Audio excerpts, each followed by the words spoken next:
시청자 여러분 안녕하십니까? 돈이 되는 이슈, 돈 버는 정보와 함께하는 경제인사이트 정철진입니다.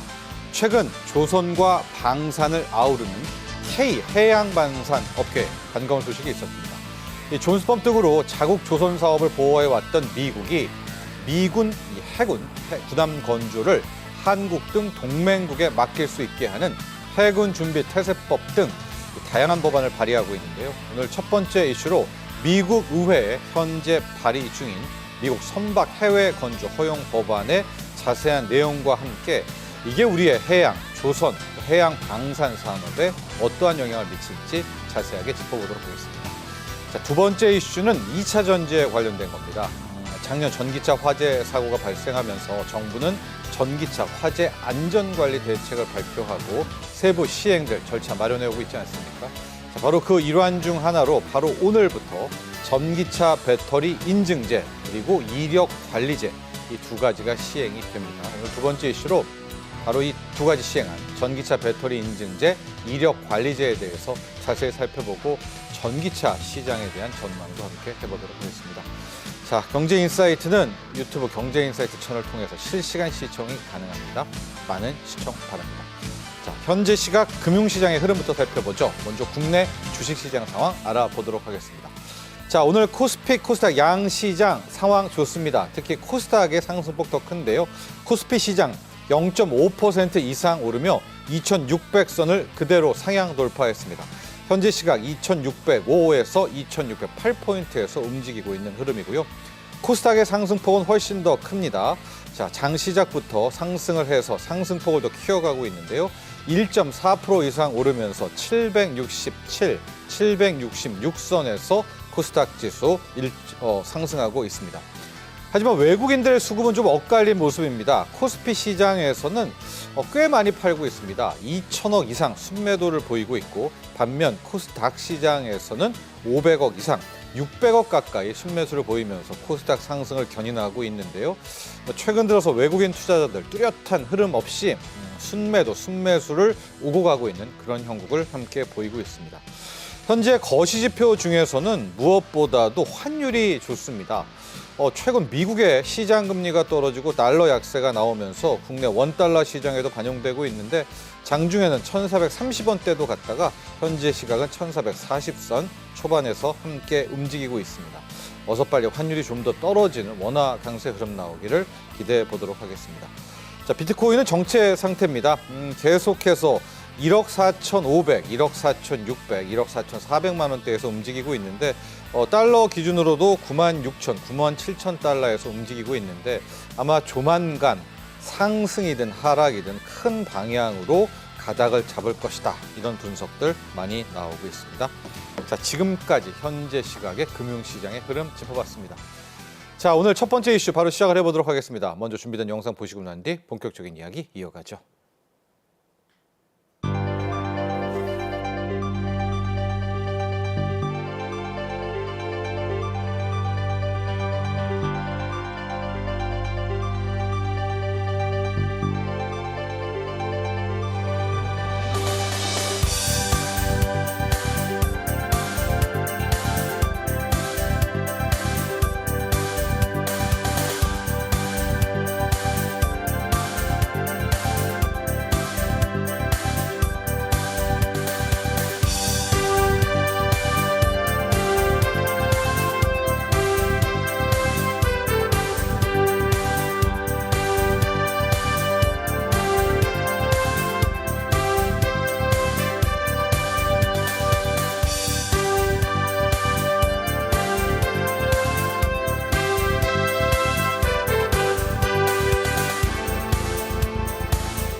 자, 무려 60년 만에 우리나라가 미국 군함을 건조할 수 있는 그런 길이 열렸습니다. 그간 미국 의회에서는 미 해군이 중국과 전략적인 경쟁에서 승리하는 데 필요한 그중에서도 이 해군을 강화하려면 조선 강국이자 동맹인 한국과 협력해야 한다. 이런 목소리 많이 나왔었죠. 이와 관련해서 실제 법안이 발의되면서 이 가능성도 높아지고 있는데요. 자, 이렇게 되면 우리는 이제 조선과 방산이 합쳐지는 일명 K해양방산에 큰 수혜를 얻게 됩니다. 우리는 뭘 준비해야 될까요? 앞으로 또 어떻게 흘러가게 될까요? IM증권 변용진 연구위원과 함께합니다. 안녕하십니까? 안녕하세요. 자, 이 뉴스가 정말 컸습니다. 그래서 뭐 당일날, 다다음날 조선주들 급등을 한 그런 상황인데 해양경비대 준비태세 보장법 혹은 뭐 해군 준비태세 보장법 현재 발의가 됐거든요. 일단은 이 법안 내용도 좀 보고 정말 이게 통과될지 안 할지 뭐 의회니까 봐야 되겠지만 통과되면 어떤 우리에게 이점이 오게 되는지까지 한번 먼저 쫙 로드맵을 가보고 시작하죠. 네, 일단은 그 두 가지 법이 발의니까 됐습니다. 말씀하신 해안경비대 준비법 그리고 해군 준비태세법 두 가지 법안이 발의가 됐고요. 거의 같은 내용을 담고 있습니다. 서두에 그 영상에서 보셨듯이 일단은 미국은 함정을 자국에서만 건조하도록 지금 법상으로 되어 있어요. 그런데 법안 개정을 통해서 이 법을 그 동맹국에서까지 건조를 할 수 있게 하는 그런 내용을 담고 있고 기본적으로 몇 가지 조건이 있습니다. 아무 동맹국에서나 할 수는 없고 나토 회원국 또는 미국과 상호 방위 조약을 맺은 그런 인도 태평양 국가에서 건조를 할 수가 있게 되어 있고요. 그 다음에 또 조건이 있습니다. 중국과 관련되지 않은 중국에서 건조하거나 중국 기업과 관련되지 않은 뭐 그런 조건들을 좀 담고 있어요. 그래서 지금까지는 그 미국 내 자국에 있는 조선소에서만 건조를 할 수가 있었기 때문에 굉장히 좀 캐파 측면에서 제한적이었고 비용 증가 이런 문제들이 여러 가지가 있었는데 이런 것들이 단기적으로 좀 풀리기가 힘들다라는 판단 하에 미국에서 이렇게 법안 상정을 하기 시작했고요. 공화당 출신의 상원 의원 2명, 유타주에 있는 마이클 의원하고 존 커티스 의원 2명이 같이 공동 발의를 했고 지금 미국 상원 같은 경우는 회기가 이제 시작했습니다. 25년 초에 회기가 시작을 해서 2년 동안 회기가 진행이 되게 되고요.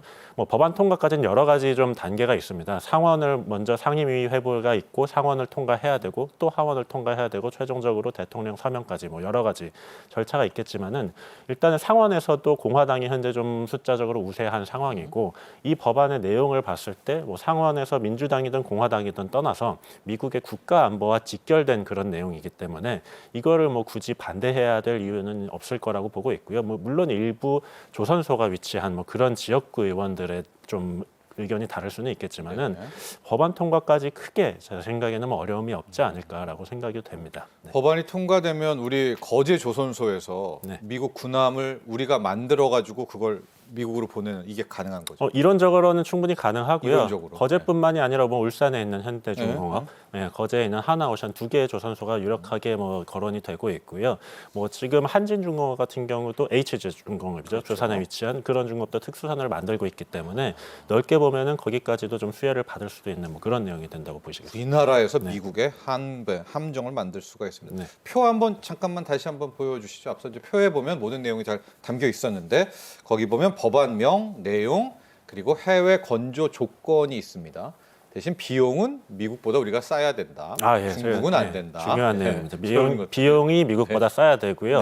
당연히 우리나라가 미국보다 싸죠. 그렇죠. 그리고 일본보다도 우리가 좀 쌉니다. 맞습니다. 저거를 기억하시면 될 것 같고 그동안에 미국은 우리 이 시간에도 많이 얘기해 드렸는데 이제 존스법이라는 게 있어가지고 실제 절대적으로 뭐 자국 조선 미국은 뭐 못 벗어나는 거고 그래서 우리도 막 MRO 하려고 필리 조선소도 사고 막 그랬지 않습니까? 왜 법안을 발의하게 된 거며 이거 의회 통과까지도 뭐 난관은 없을지 이게 가장 키포인트인 것 같습니다. 네, 법안을 개정하기 전에는 사실은 자국에서만 지어야 되는 그런 제한이 있기 때문에 어쩔 수 없이 뭐 법안을 그래서 항상 얘기가 나왔었습니다. 엄밀히 말하면은 존스법하고 반스톨레프슨 수정법 두 가지의 법안이 둘 다 좀 적용이 된다고 볼 수가 있고 그래서 조선업 자체 그러니까 상선뿐만 아니고 특수선 군함을 건조하는 조선업 전체적으로 미국에서 굉장히 좀 제한적인 지금 캐파를 갖고 있고요. 뭐 예전에 제가 방송에서도 말씀드린 바가 있지만 예를 들어서 건조 기간이 한 5년 정도가 되는 구축함의 건조 기간이 7년, 8년 이렇게 증가를 하고 건조 비용 또한 뭐 기존에 예상했던 것보다 뭐 1.5배, 2배 이렇게 뭐 코스트 오버런이 심각해지다 보니까 그렇죠. 현재 지금 미국의 해군 전력이 얼마 안 있어서 중국에 따라잡힌다는 역전당한다는 이제 그런 전망들이 나오고 있습니다. 그런데 이런 조선업이라는 게 잘 아시다시피 그런 건조 능력 자체를 단기간에 늘리기가 쉽지가 않습니다. 그렇기 때문에 미국의 조선업을 살리고 싶어도 이거는 뿌리 산업부터 지금은 망가져 있는 뭐 그런 상황이라고 보셔야 되기 때문에 네. 단기적인 처방으로 어쩔 수 없이 이거는 동맹국의 도움을 받아야 된다라는 판단이 선 거고 법안이 발의되기 이전에 작년부터 계속 미국의 뭐 해군 국방장관들 계속 우리나라를 방문하면서 사전에 이런 좀 탐색이 있었고요. 결과적으로 미국 범정부 차원에서 이런 공감대가 형성이 된 걸로 파악을 하고 있습니다. 그래서 아까도 말씀드렸지만 법안 통과까지는 여러 거쳐야 할 단계가 있지만 실제로 통과되기까지는 현실적으로는 저는 충분히 가능하다라고 보고 있습니다. 자, 그렇게 되면 남아 있는 이제 그 해외에서 미군 함정을 건설할 수 있는 그런 산업이 되는 나라는 우리랑 실질적으로는 일본밖에는 일본밖에 없는데 없습니다. 네. 우리가 채택이 됐다. 완전히 역사적인 사건 아닙니까? 우리의 이제 조선이 아니라 이제 방산이죠. 해양 방산. 요즘에 이렇게 이름을 붙이는데. 네. 예. 비현실적인 뭐 일이라고도 볼 수 있죠. 어떻게 보면. 왜냐하면 지금 미국으로 우리가 무기를 수출하는 게 사실상 없습니다. 네. 뭐 이런 군함뿐만 아니고 뭐 작은 뭐 소총류함 이런 것까지 포함해서도 미국은 그렇죠. 우리나라 무기를 거의 수출을 하고 있지를 못해요. 그런데 헬기도 안 되죠. 네, 단번에 이런 뭐 1조 원 이상이 되는 구축함 이런 것들을 수출하게 된다는 건 굉장히 좀 역사적인 사건이고 그 미국이 전 세계 해군력의 최고를 자랑하는 미국이 다른 나라의 함정 건조를 맡긴다. 이런 거 자체만으로도 굉장히 좀 상징적인 의미가 있다고 생각이 듭니다. 근데 이 대목에서 약간 걸리는 게 있습니다. 일본이 이런 중요한 크리티컬한 포인트에서 항상 껴들고 네. 우리 거를 가로채는 경우가 종종 있지 않습니까? 약간 일본이 걸리고 네. 일본의 조선 산업 기술력은 있다고 들었습니다. 뭐 캐파는 크지 않지만 네. 이쪽이 빼갈 그럴 확률이나 가능성까지는 어떻게 점치고 계십니까? 가능성이 없지는 않고요. 근데 뭐 빼간다라는 표현보다는 사실은 일본은 지금 미국과 군사적으로 협력이 우리나라보다 약간 한 단계 더 앞서 있습니다. 그건 맞죠. 네, 협력이 한 단계 앞서 있고 심지어 일본에는 미국 해군 기지도 있고 그리고 우리나라는 지금 미국 군함에 대한 지원함의 MRO만 하고 있는데 일본은 전투함까지도 MRO를 벌써 하고 있어요. 우리보다 약간 한 단계 앞서가 있다라고도 볼 수 있지만 또 거기서 최근에 나오는 뉴스는 뭐냐면은 비용 시간이 더 많이 걸리고 있다. 거기 아까 조건에서는 쌓아야 네. 된다고 했잖아요. 비효율적인 게 벌써 발생을 하고 있고 그러면은 미국 입장에서는 자기네 나라에서 비효율이 발생해서 맡기는데 또 그런 현상이 발생한다라고 하면은 일본 쪽의 물량을 뭐 늘려나갈 이유가 사실은 좀 적어지는 거고요. 예. 일본의 조선업 능력이 뭐 없는 거 아닙니다. 뭐 당연히 일본도 조선업이 우수한 나라지만 네. 한국하고 비교했을 땐 여전히 떨어진다라고 보시면 될 것 같고 상선 시장으로 비교를 해봤을 때 우리나라 점유율이 한 30% 정도 된다라고 하면 일본의 점유율은 한 10% 정도밖에 안 되고 군함도 마찬가지입니다. 군함이 일본이 해상자위대가 있고 조선업의 군함 건조 능력이 있지만 여전히 건조 능력은 1년에 뭐 한 척에서 두 척 정도 굉장히 좀 제한되어 있는 상태이기 때문에 쉽게 건조량을 늘리기가 어려운 그런 상황이고 그런 측면에서는 우리나라가 훨씬 더 용이하게 빠르게 미국의 그런 니즈에 대응을 할 수 있다라는 그런 판단을 하고 있습니다.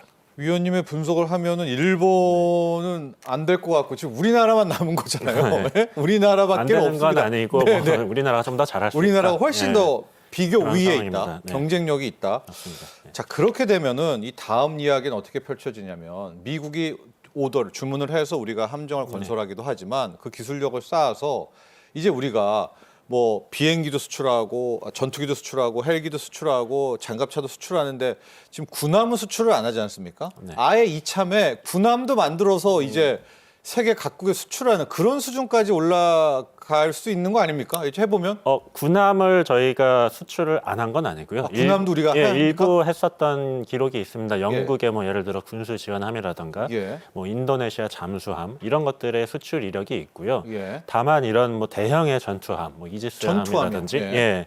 그런 것들에 대한 이력은 아직까지는 없고 우리나라가 뭐 전 세계적으로 함정 건조 능력이나 해군력이 수익권에 있지만 네. 이 군함 수출이라는 거는 사실은 쉽지가 않거든요. 왜냐하면 이런 거를 쓸만한 선진국들은 대부분 자국에서 건조를 하기 때문에 네, 그렇지만 이제 미국은 지금 약간 어떻게 보면 특수한 상황에 놓인 거고 네. 이번에 그런 수출 이력이 생기게 된다라고 하면은 말씀하신 전투함이요. 것처럼 예. 충분히 좀 확장의 여지가 있는 그런 걸로 보고 있습니다. 예.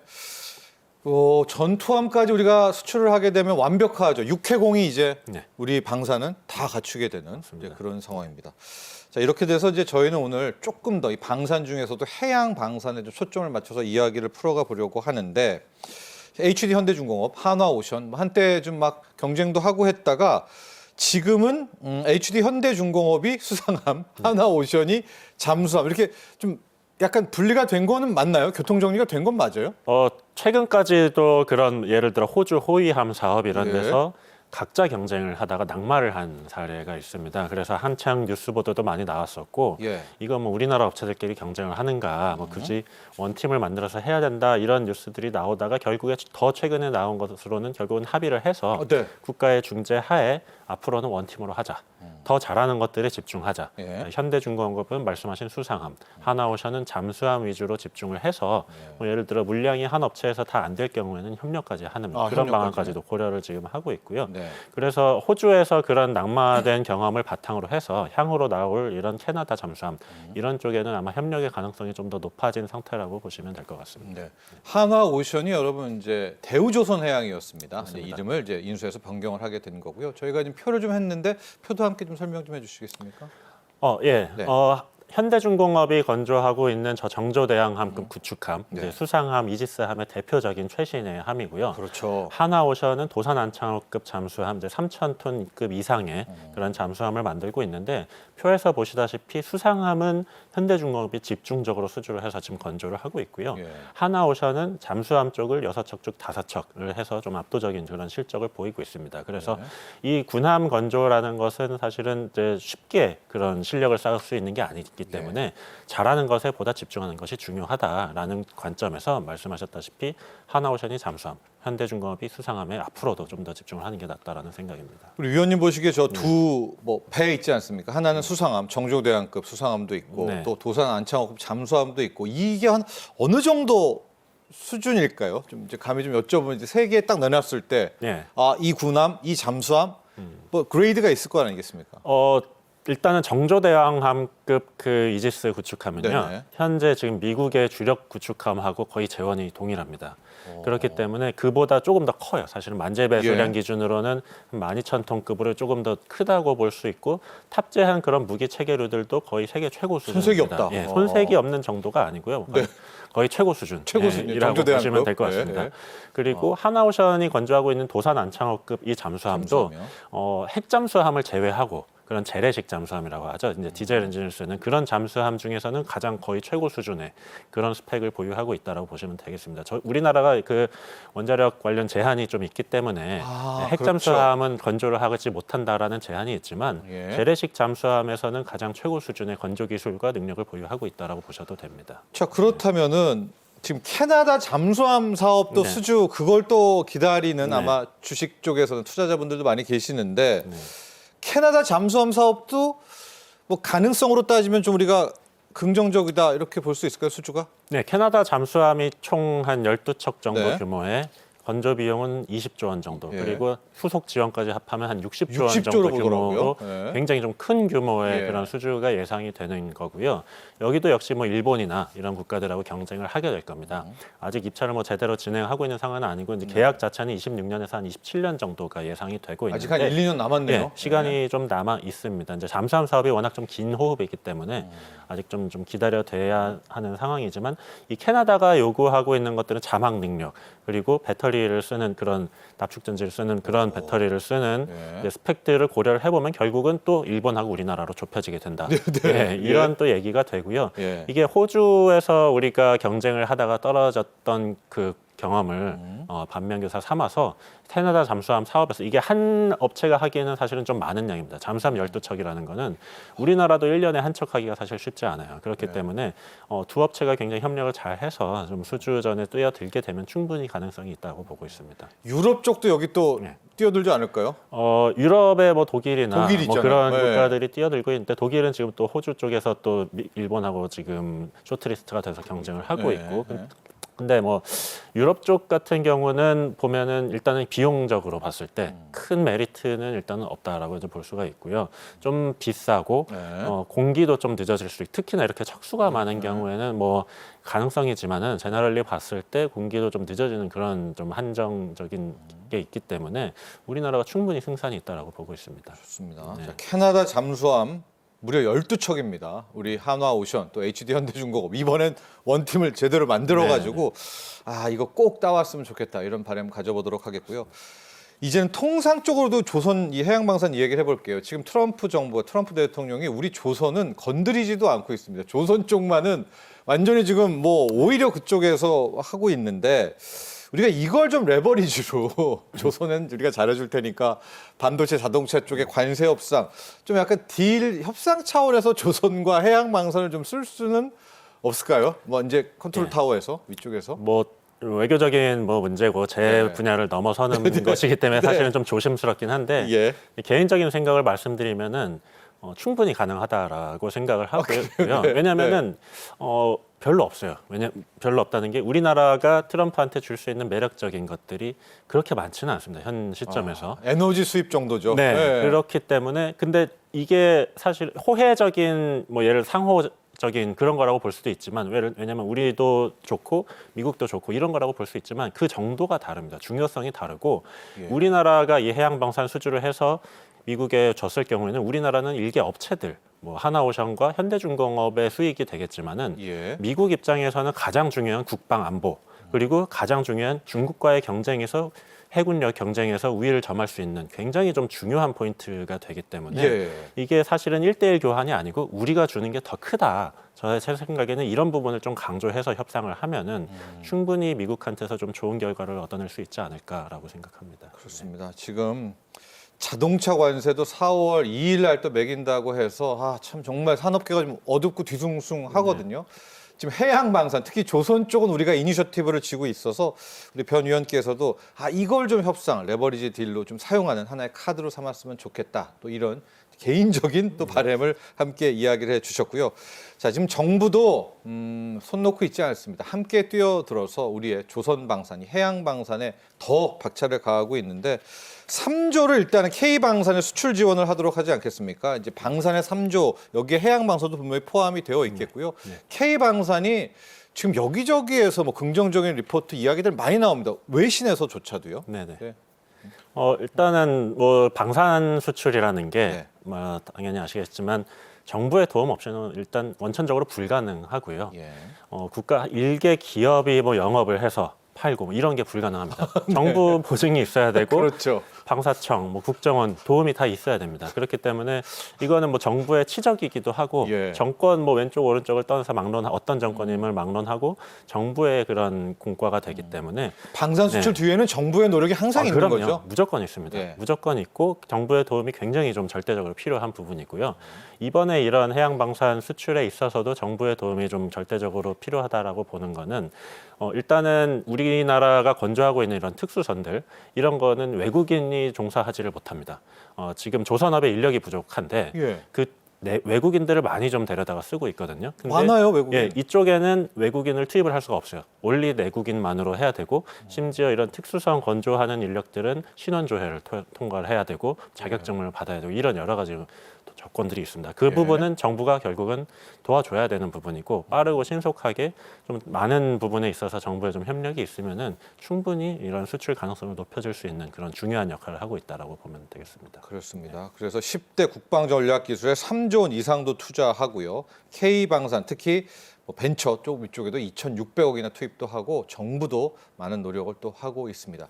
그러니까 우리가 이제 원팀이 이 하나오션, HD 현대중공업 원팀뿐만 아니라 정부와 기업과의 원팀, 금융기관까지 이렇게 진짜 큰 원팀이 꼭 필요하다라는 이야기로 오늘 갈무리하겠습니다. 부디 우리 조선을 뛰어넘는 조선방산이 해양방산이 또 하나 우리 차세대 먹거리로 오래 한국 경제를 지탱해 갔으면 그런 바람 가져보도록 하겠습니다. 도움 말씀 주신 IM증권 변용진 연구위원 여기서 보내드리겠습니다. 오늘 감사합니다.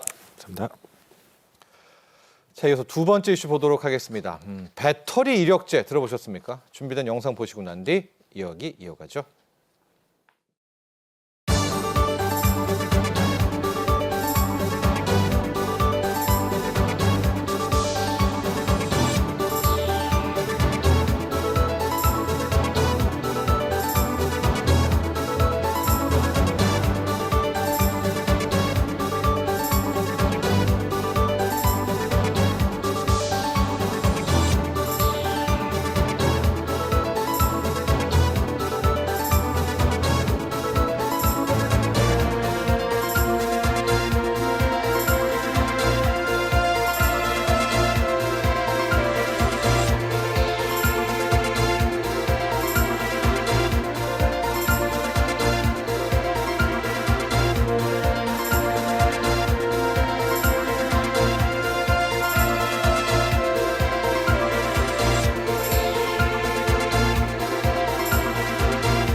작년에 연이었던 잇따랐던 전기차 화재 사고로 아직까지도 이 전기차 포비아 지속되고 있고 또 이와 함께 또 이와 별도로 전기차 캐즘 현상 계속 이어지고 있습니다.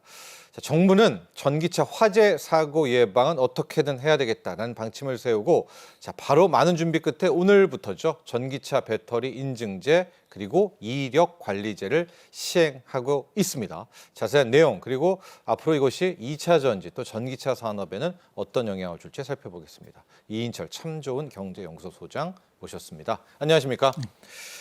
그러게요. 저희가 이제 이 얘기를 하고 시간이 흘렀는데 오늘이 역시 받아놓은 날은 옵니다. 바로 오늘부터 전기차 배터리 인증제 이력 관리제가 시행이 됩니다. 이 두 제도 내용부터 한번 보고 가야 될 것 같습니다. 각자 어떤 내용인지.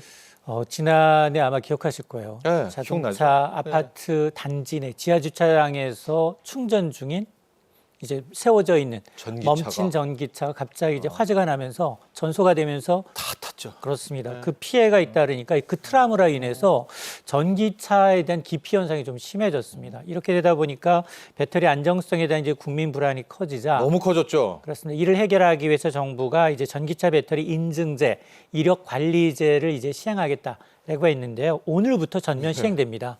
2월 17일부터 시행되는데 기존에는 사실은 자동차 제작사가 혹은 배터리 제작사가 자체적으로 이제 이 배터리 안정성을 인증받았다라고 한다면 앞으로는 정부가 직접 시험을 거쳐서 인증을 해야만 예. 전기차에 장착되기 전 이 안정성 이제 검사를 이제 필수 단계로 거치도록 하겠습니다. 또 하나가 이제 배터리 이력 관리제를 도입하겠다는 건데요. 네. 배터리 이제 제작 단계에서부터 식별 번호, 개인별 이제 식별 번호가 있는 것처럼 주민번호가 있는 것처럼 식별 번호를 부여를 해서 자동차 등록 원부에다가 등재를 하겠다는 겁니다. 자, 이렇게 되면 배터리 생산부터 정비, 검사, 폐기될 때까지 폐기까지 되죠. 맞습니다. 네. 그러면 전 주기 이른바 이력을 이제 추적 관리가 가능해진데 이렇게 만에 하나 이제 화재 사고가 발생했다라고 한다면 이 이력을 보게 되면 사고 발생했을 경우 신속하게 원인 분석이 가능해집니다. 지금 어차피 이제 오늘부터 시행되기 때문에 그게 데이터가 누적이 되게 되면 정부는 오는 2027년부터는 배터리 인력 관리 시스템 쪽으로 구축을 하게 되고요. 앞으로는 향후 사용하고 남은 이 배터리 산업에도 활성화할 수 있는 어떤 계기가 될 것으로 정부는 기대를 하고 있습니다. 네. 오늘부터 시행, 여러분 갑자기 시행한 거 아닙니다. 작년 9월부터 시범 사업을 추진해 왔는데요. 조금 더 들어가 보도록 하겠습니다. 앞서 말한 이제 배터리 인증제부터 살펴볼 텐데 어떻게 인증을 하나요? 예, 뭐 개념은 잡히는데 이걸 뭐 어떻게라고 하면 좀 막연한데요. 맞습니다. 이 정부 주도의 이제 시험 인증 방식으로 이제 전환하겠다라는 얘기인데 전기차 배터리가 이제 차량에 탑재되거나 판매되기 전부터 반드시 정부의 이제 안전성 인증을 통과해야 되는데요. 인증 절차를 한번 보게 되면 일단 제작사가 이제 배터리 제작사가 이제 제작하도록 국토부에 인증을 신청하게 됩니다. 먼저. 그렇게 되면 성능 시험 대행자가 안전성 시험을 거치게 되고 통과할 경우에는 국토부와 제작사가 인증서를 교부해서 제작사가 인증 마크를 부착하고 판매하도록 되어 있습니다.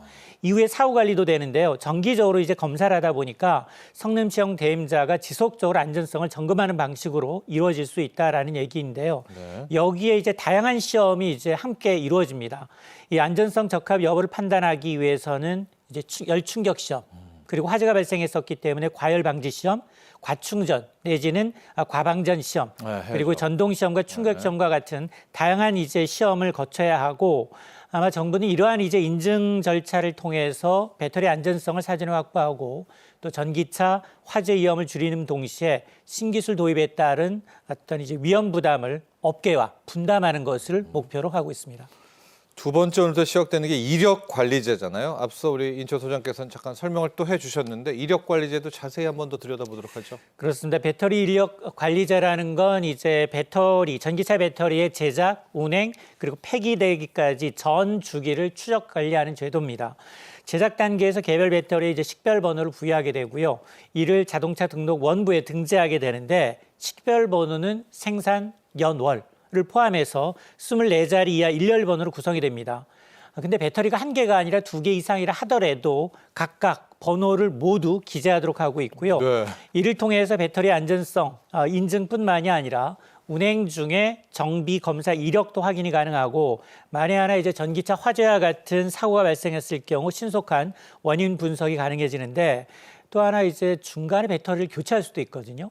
이럴 경우에도 새로운 식별 번호를 등록해서 지속적으로 이력을 관리하겠다라는 겁니다. 또 하나가 이제 이 제품에 결함이 있을 경우 자동차사 혹은 이제 배터리사는 리콜을 하게 되는데 네. 자동차 결함 정보 시스템을 통해서 변경된 배터리 정보를 연계해서 등록하도록 하고 있습니다. 정부는 오는 이제 2027년까지 배터리 이력 관리 시스템을 구축하고 이를 활용해서 사용 후 배터리 산업 등과 관련된 연관 산업을 활성화한다는 계획입니다. 좋습니다. 이제 이렇게 우리도 다시 한번 전기차 포비아 극복하려고 하고 캐즘도 넘어서려고 하는데 이런 가운데 우리가 좀 긴장해야 될 부분이 있습니다. 전기차 중국이 잘하는 건 알고 있었죠. 근데 이 배터리는 우리 K 배터리가 정말 탑이다, 좀 최고다 이런 생각을 했는데 중국 배터리들의 지금 점유율과 성장이 무섭습니다. 이거 정말 긴장해야 될 것 같아요. 지금 한 최근 3, 4년 내 중국계 배터리 업체가 글로벌 탑 10 안에 6개 업체가 들어와 있습니다. 와, 네.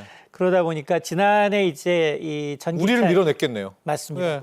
지난해 이제 전기차 시장의 글로벌 전기차 시장의 흐름을 보게 되면 중국이 압도적으로 지금 급성장하고 있는 반면에 국내 배터리 3사의 경우에는 지금 내리막길을 거르고 있는 상황인데요. 예. 아마 이제 배터리 시장이 커진 게 2010년대, 2020년대 초반이었습니다. 그때만 하더라도 30%대 국내 배터리 3사의 점유율이었다면 지금은 10%대로 거의 반토막이 난 상황인데요. 예.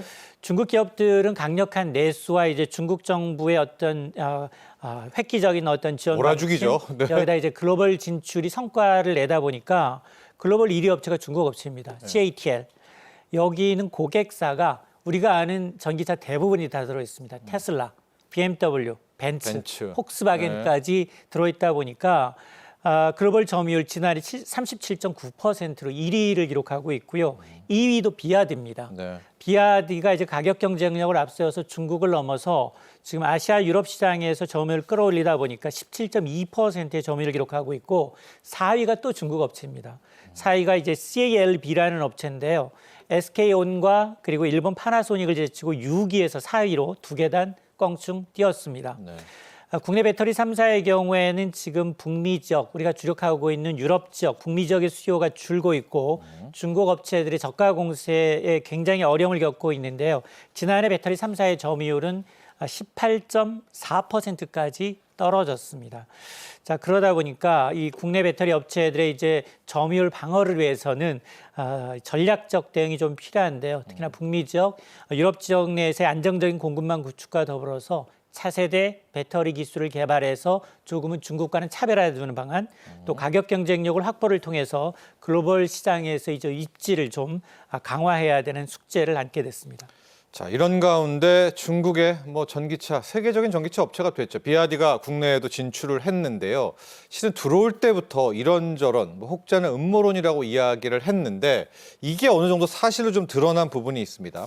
맞습니다. 이 비아디에는 딥시크를 여러분 생성형 AI를 실었는데 여기에서 우리 개인 정보를 유출해 간다고 국정원이 제기한 거 아니겠습니까? 요거 맞습니다. 비아디 문제 한번 파악해 보고 우리가 또 이야기 이어가죠. 맞습니다. 네. 중국의 이제 저가 모델을 이제 내세워서 급성장하고 있는 전기차 업체 비아디가 한국 시장 진출 한 달여 만에 3가지 논란이 휩쓸리고 있습니다.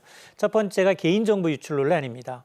국정원에 따르면 비아디 차량에 탑재된 이 중국산 AI 딥시크가 사용자 정보를 광범위하게 수집하고 있고 특히나 키보드 입력 패턴과 같은 민감한 데이터를 기록하고 이걸 중국 업체 서버에다가 저장하고 있다는 겁니다.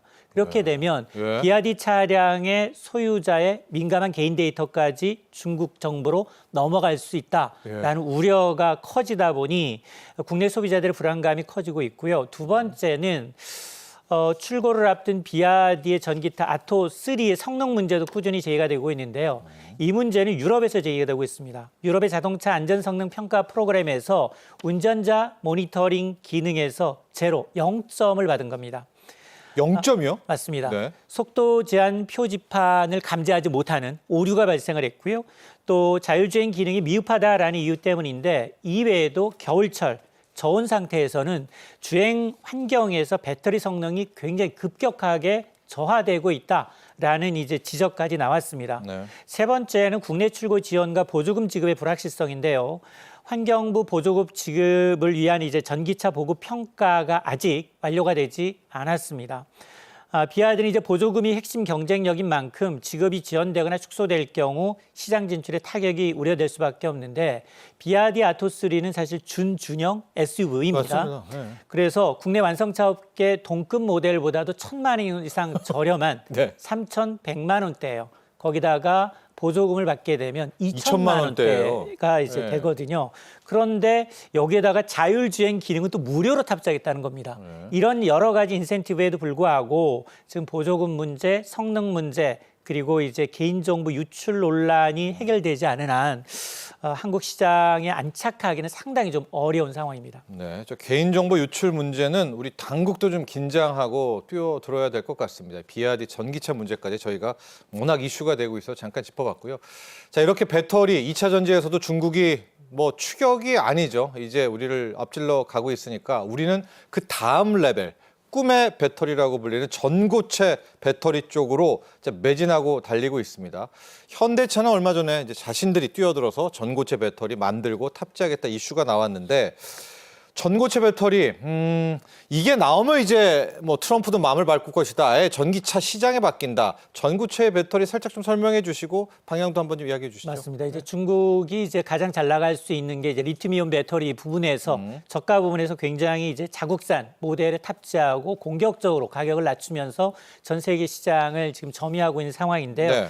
차세대 이제 전지로 빌리는 전고체 배터리의 충전 속도를 약 10배 이상 향상시키면서도 안전성을 높인 기술이 LG 에너지 솔루션에 의해서 개발이 됐습니다. 예. LG 에너지 솔루션과 전고체 연구 분야의 세계적인 석학으로 불리고 있는 시카고대 셜리명 교수가 전고체 배터리 연구를 공동 진행해 왔고요. 최근에 관련 논문이 에너지 분야의 저명한 학술지인 쥬에 게재가 된 겁니다. 이 전고체 배터리라는 건 기존 리튬이온 배터리보다 화재 위험성이 낮고 안전성이 뛰어나기 때문에 차세대 배터리로 주목을 받고 있는데 이번에 공동 연구팀은 전고체 전지에다가 얇은 실리콘층을 도입해서 리튬 금속의 결정 성장 방향을 제한하는 기술을 개발했습니다. 네. 이를 통해서 전고체의 충전 속도 이상은 10배 이상 향상시키면서도 안전성을 대폭 개선시킬 수 있다라는 이제 긍정적 평가를 받고 있는데 LG 에너지 솔루션이 여기에 그치지 않고 이번 성과를 토대로 무음극 전고체 개발에 속도를 낼 것으로 기대하고 있는데요. 이 무음극 전고체 전지는 기존의 음극재 없이 리튬 금속을 활용해서 배터리 무게와 부피를 줄이면서도 에너지 밀도를 극대화하는 혁신적인 이제 기술로 평가를 받고 있는 만큼 이 부분에 대한 최강자가 된다면 네. 배터리 시장뿐만이 아니라 전기차 그리고 그렇죠. 또 다른 이제 네. 성장 동력이라고 하는 ESS 에너지 이제 저장 장치 분야에서도 독보적인 기술력을 이제 가진 업체로 도약할 가능성이 높아졌습니다. 자, 그런데 말입니다. 트럼프 대통령이 무슨 생각을 하고 있는 걸까요? 이제 계속해서 지금 전기차는 무조건 또 태클 걸고 있고 4월 2일부터는 자동차 산업 전체 관세부가 이야기를 하고 있습니다. 이런 와중에 지금 중국 전기차는 승승장구하고 있는데 오히려 트럼프 대통령이 저러다가 중국 좋은 일만 시키는 거 아닌가 그런 우려가 나오고 있습니다. 자, 우리 전기차, 우리 2차 전지도 당연히 트럼프 관세 정책의 피해를 볼 수밖에 없겠습니다. 맞습니다. 트럼프 대통령이 지금 한 달간 유엔했습니다만 네. 멕시코 중국산 자동차에 대해서 25%의 고율의 관세를 부과하겠다라고 밝혔고요. 특히나 4월부터는 수입산 자동차에 대해서 추가 관세를 부과할 계획이다라고 하다 보니 우리도 있죠, 저기에. 맞습니다. 네. 그러다 보니까 이제 배터리 업계가 촉각을 곤두세우고 있는데요. 관세가 현실화되면 전기차 생산 비용 단가가 이제 올라갈 수밖에 없습니다. 차량 가격이 오르게 되면 소비자 수요는 줄어들 수밖에 없고요. 당연히 배터리도 수요 감소로 이어질 네. 수밖에 없는 상황입니다. 다만 완성차 업체의 주요 생산 거점이 어디냐에 따라서 조금은 이제 관세 정책에 미치는 영향이 좀 달라질 것으로 보이는데요. 예. 국내 배터리 3사의 이제 영향을 좀 보게 되면 LG 에너지 솔루션의 경우에는 미국 현지의 단독 공장 2개를 갖고 있고요. 그리고 제너럴모터스, 혼다, 현대차와 공동으로 합작으로 5개의 공장, 총 7개의 공장을 미국 내에서 운영 내진 건설하고 있고, 근데 일부 배터리가 지금 멕시코에 있는 GM과 포드에서 나온 자동차에 탑재가 되고 있기 때문에 네. 이 부분은 영향이 좀 불가피할 것으로 보입니다. 관세 리스크가 존재한다는 얘기고요. 또 하나가 이제 SK온의 경우에는 포드와 현대차가 주력하고 있는 고객사의 차량을 미국 내에서 대부분 생산하고 있습니다. 다행이네요. 그렇습니다. 예. 그래서 배터리 공장 역시 미국에 있기 때문에 관세 영향을 그나마 가장 좀 적게 받지 않겠느냐라고 이제 관측이 되고 있고, 삼성 SDI는 사실 BMW 그리고 리비안, 스텔란티스를 주요 고객사로 두고 있는데 미국 고객사는 두고 있지만 지금 전기차 공장이 건설 중이거나 건설 계획입니다. 네. 그래서 특히 스텔란티스 인디애나주 공장 합작 1공장은 올해 1분기 가동 목표를 하고 있고, 인근의 2공장도 2027년 초를 목표로 하고 있습니다. 여기다 이 제너럴 모터스와의 합작 공장 역시 인디애나주에 아마 2027년 양산을 목표로 하고 있기 때문에 결국 트럼프 행정부 4년 기간 동안은 미국 내 배터리 생산과 조립이 이루어지는 어떤 기업이 가장 좀 유리한 입지를 점할 것으로 예상이 됩니다. 소장님, 이렇게 힘든 국면이기는 하지만은 국내 완성차 회사들, 특히 전기차를 만드는 회사들 보면 신차도 속속 나오고 있고요. 갈 길은 지금 가고 있더라고요. 올해 신차들 몇 가지 좀 소개를 해주시죠. 맞습니다. 나오게들. 네. 전기차 시장이 이제 수요 정체에 지금 좀 정체되어 있는 어렵고, 상황이지만 네. 국내외 이제 완성차 업체들은 이를 극복하기 위해서 공격적으로 신차를 출시하고 있고요. 또 하나가 인프라입니다. 충전 인프라 확충에 나서고 있는 상황인데요. 예. 기아차의 경우에는 EV4, EV2 등 소형에서부터 준중형 전기차 출시를 앞두고 있는데 EV2요? 그렇습니다. 네. 유럽과 미국 등 글로벌 시장을 공략하겠다라는 계획이고, 현대차의 경우에는 고성능 전기차 아이오닉 6N을 출시할 예정인데요. 프리미엄 전기차 시장을 공략하겠다. 특히나 제네시스를 이제 부분 모델 변경한 것은 프리미엄 모델의 어떤 아주 큰 강점이 될 것으로 보이는데, 글로벌 완성차 업체들도 비슷한 상황입니다. 폭스바겐, 테슬라, GM과 같은 업체들의 경우에는 약 단가 한 3만 달러 내외에 중국을 겨냥한 이제 이 소형 전기차, 중형 보급형 전기차 출시를 앞서고 있는 상황이고, 특히나 현대차, 기아차, BMW와 같은 8개의 글로벌 제조사들은 어쨌든 북미 지역에 가장 큰 시장이기 때문에 충전망을 이제 공동으로 구축하는 데 협의를 하고 있는 상황이고요. 이러다 보니 이제 전기차 시장이 캐즈민 가운데에서도 올해 반등 가능성을 엿보이고 있는 게, 신차가 많이 대거 출시가 되죠. 여기에다가 충전 인프라가 좀 더 확대가 되면, 여기다 가격 경쟁력까지 확보가 되면 전기차 캐즘 극복에 좀 도움이 되지 않겠느냐라는 관측도 있습니다. 그렇습니다. 트럼프 대통령 다시 석유의 시대로 돌아가겠다. 그리고 이제 내연차를 또 강조를 하지만 좀 맘 좀 바꿨으면 좋겠어요. 좀 전기차의 시대를 막을 수 없다면 본인이 이러다가 중국 쪽만 너무나 발전하지 않을까.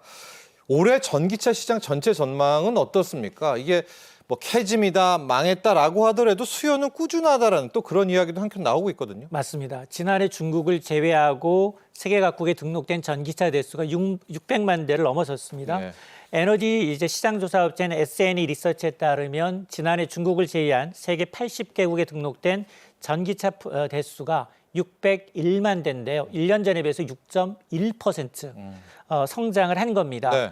뭐 1위가 테슬라, 4위가 미국의 스텔란티스인데 선두그룹이 판매량이 좀 주춤했지만 이 비아디와 같은 중국 브랜드의 급성장이 도드라졌는데요. 올해는 전 세계 중국을 포함한 전기차 판매량 거의 2천만 대 돌파할 것으로 예상이 되고 있습니다. 특히 중국 시장, 유럽 시장, 북미 시장을 중심으로 해서 전기차 도입이 좀 확대될 것으로 기대를 하고 있는데요. 중국은 정부 차원에서 예. 전기차 교체 장려 정책을 확대할 것으로 보이고, 특히나 해외 진출이 본격화될 것으로 보입니다.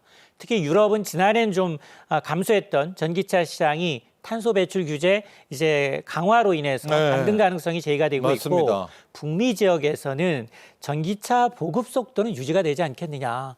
왜냐하면 어쨌든 전 글로벌 기업들이 생산을 미국에다 하다 보니 네, 네. 생산량은 늘어날 수밖에 없거든요. 예, 예. 그러다 보니까 완성차 업체들의 전략도 이제 신차 출시와 더불어서 생산 확대를 통해서 좀 더 저렴한 전기차를 내보내고 있기 때문에 아마 2025년 전기차 시장은 뭐 정부의 정책, 충전 인프라 확대와 신차 출시 등이 맞물리면서 성장세가 좀 이어질 것으로 보이고 특히나 가격 경쟁력을 갖춘 보급형 전기차 출시가 아마 시장 확대의 핵심 요소가 될 것으로 예상이 됩니다. 그렇습니다. 우리가 이제 자율주행을 꿈꾸고 있지 않습니까? 자율주행이라면 전기차일 수밖에 없거든요. 포기할 수가 없습니다. 참 그래서 최근에 트럼프 대통령의 행보 좀 답답하기는 한데 우리 정부는 일단은 R&D 개발, 자율주행, 전기차 쪽에 투자도 하고 있고요. 다양한 좀 지원책들 또 준비를 하고 있죠. 어떤 부분 그렇습니다. 체크해 보도록 할까요? 정부는 올해 이제 자율주행과 전기차 등 미래차 분야의 R&D 분야에 총 5천억 달러를 지원할 계획입니다. 이 가운데 한 4,300억 달러의 경우에는 자율주행과 전기차, 수소 관련 R&D에 투입이 되고요. 644억 원 가량은 신규 과제에 지원하겠다라는 건데 특히나 AI 반도체, 자율주행 소프트웨어, 사이버 보안과 같은 핵심 기술을 개발에 중점적으로 추진하고요. 또 중국이 지금 핵심 광물 자원을 무기화하고 있기 때문에 이 히토류 의존도를 낮추기 위한 모터 개발 등 공급망 안정화에도 힘쓸 예정입니다. 미래차 경쟁력 확보를 위해서는 이 정부의 지속적인 R&D 투자와 함께 이 지역의 부품, 이 자동차의 경우에는 소부장, 소재, 부품 그리고 이제 장비가 같이 움직여야 되는데 지역 부품 기업의 혁신 역량 강화를 위한 지원을 더 늘려야 될 필요가 있습니다. 기업들 역시 이 기술력 향상과 이제 공급망 다변화를 통해서 글로벌 시장에서의 경쟁력을 높여야 하는데요. 어쨌든 정부와 기업이 긴밀한 협업을 통해서 자율주행과 친환경 분야의 기술 개발과 상용화의 가속화를 내기를 기대합니다. 3제로 한번 짧게 설명해 주시죠. 이제 산업부에서도 3제로 이야기 굉장히 많이 하고 있거든요. 네. 그렇습니다. 지금 3제로. 네.